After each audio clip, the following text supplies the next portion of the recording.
how's the mining going? The mining's going pretty good. Let me pull up one of my miners for you. I've got them on ultra low power right now. Still working on kind of tweaking. I'll pull up one of them here though. Hope I don't like. All right, here's one of my Antminers. Yeah, so let's not do this one. Let's do this one here. I got different firmware on them.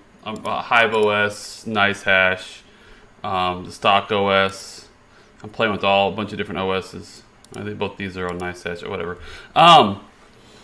So here's one of my miners. So I've got them tuned in pretty well. You can see I've got the mining profiles tweaked in they're all tuned at the lower settings. And then I've got like a mid setting. The problem is my little shed I have out there, the cooling that I have for it right now, during the day it's been, 90 plus degrees here in Texas.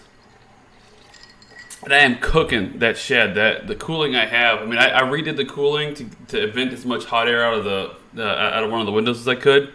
Yeah, I had originally tweaked in for about 63 terahash, but I'm only running right now 38 terahash. I'm running the minimum until I have time to go figure out. It's staying nice and cool, running the minimum 38 terahash. And also, the other problem I'm having is the shed's, it's a pool shed. So my backyard pool, like if I turn it up much more than this, it is so loud. You can hear it through the whole yard. So you can't really hear it in the house, fortunately, but as soon as you step outside, if I have it on any of these higher settings, man, it is just cooking. But yeah, they're miner. Let's see here, miner status. What am I cooking at here? I think I got like, I'm going about 36, 38 terahash right now in ultra low power. The ultra low power is good though because I'm actually getting the highest return possible for watts. So in the long term, this is what will be, a profitable years down the road. This lower power setting. Looks like I got some ASICs that are messing up here. I gotta go check that out. We got a bank of ASIC errors on that one. Let's do this one here. Yeah, but the problem is a bank of ASIC errors are too. I'll figure that out later. Yeah. So, but when I did my calculations, this is by far I'm only using 1,000 watts on this one and 900 watts on this one, but I'm producing 38 terahash. Now I pull up my calculation for you guys. I don't know if. Oh my goodness, you got to be kidding me. There's a bug running across my screen. There's a big old giant bug. All right, I can't pull up my crypto holdings one. I've got a spreadsheet for mining tweaking. Where'd it go? S17 Pro tuning. I don't want to give away like how much Bitcoin I have or anything. Okay, good. Yeah, so you look at the tweaking. If you look at like my cost per year, what I'm looking at is basically cost per terahash. And so when you look at, let's see here, watts per terahash, how many watts am I using per terahash of that I'm producing?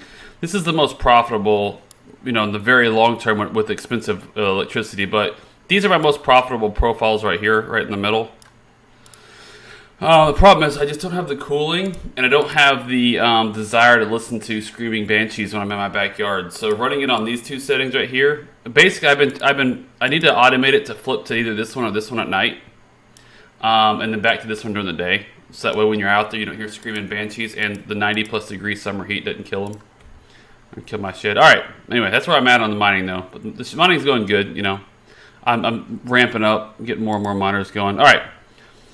Have you replaced all the Chinese stuff? I've got 10 S17s I'm trying to get online. 10 S17s I'll produce. If I max them out, I'd be 800 terahash. The way I'll be running them is about 500 terahash. So let's see here. There was I don't know how many how much exahash of Bitcoin mining hash rate. Is this the one I want?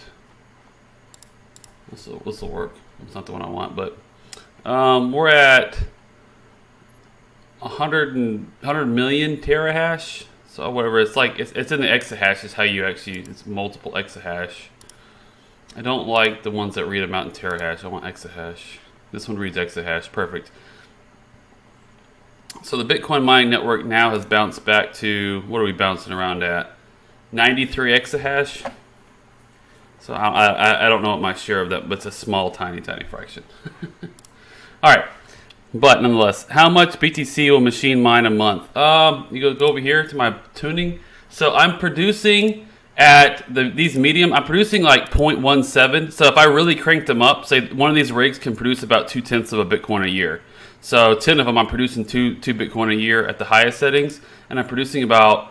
Really, right now, I need to get them tuned in for these settings. So I need to be cranking out about 1.7 Bitcoin a year when I get them all. When I get the cooling and everything else optimized as I can.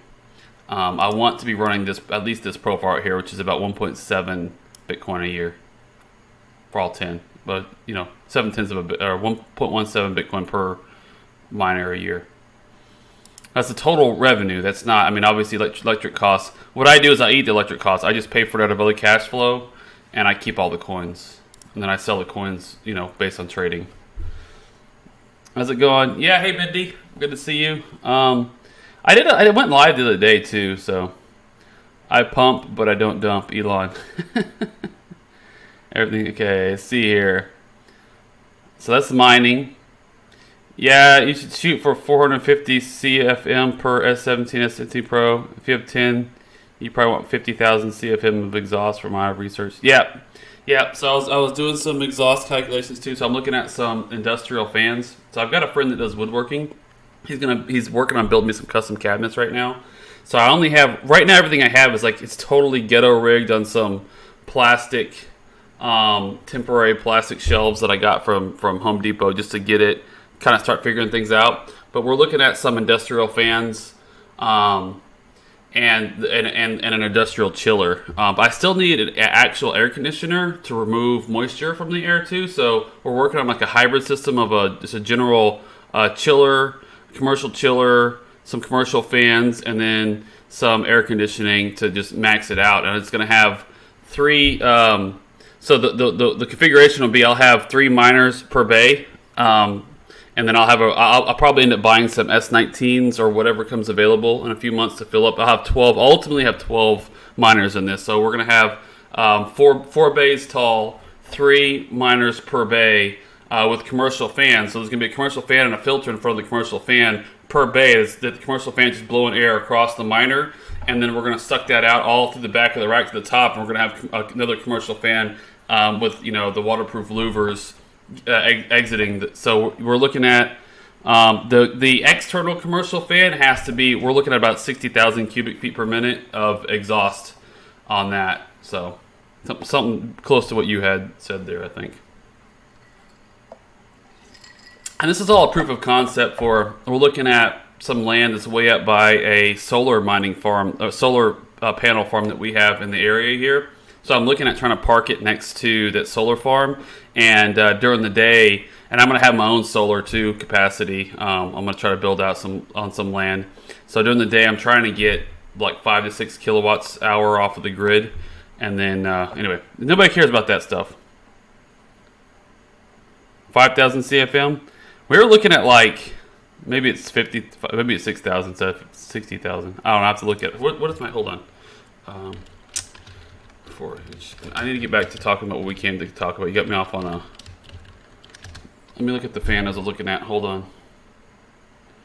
They're like warehouse fans. Yeah, here they are, warehouse fans. These compact evaporative coolers. No. What's the one we're looking at?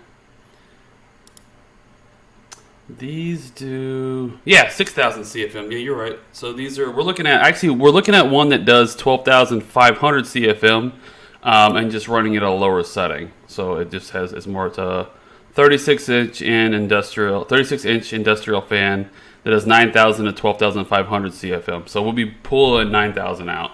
And there's another one, there's a smaller one, it's a 30-inch that does 6,000 to 7,800, and I didn't want to undersize it. I'd rather just wire it to run slower. So anyway, all right, let's talk about.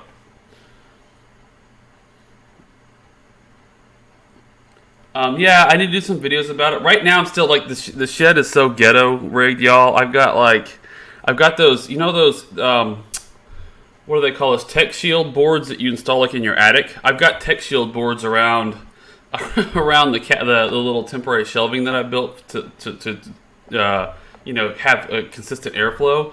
and I've got just like standard fans, ingress with some filters on them, and then a big window fan pulling air out right now. And we're just trying to tweak things right now, but working on it. So hopefully, like I said, hopefully this winter I can find some land and build out a bigger, couple thousand square foot shed. So I have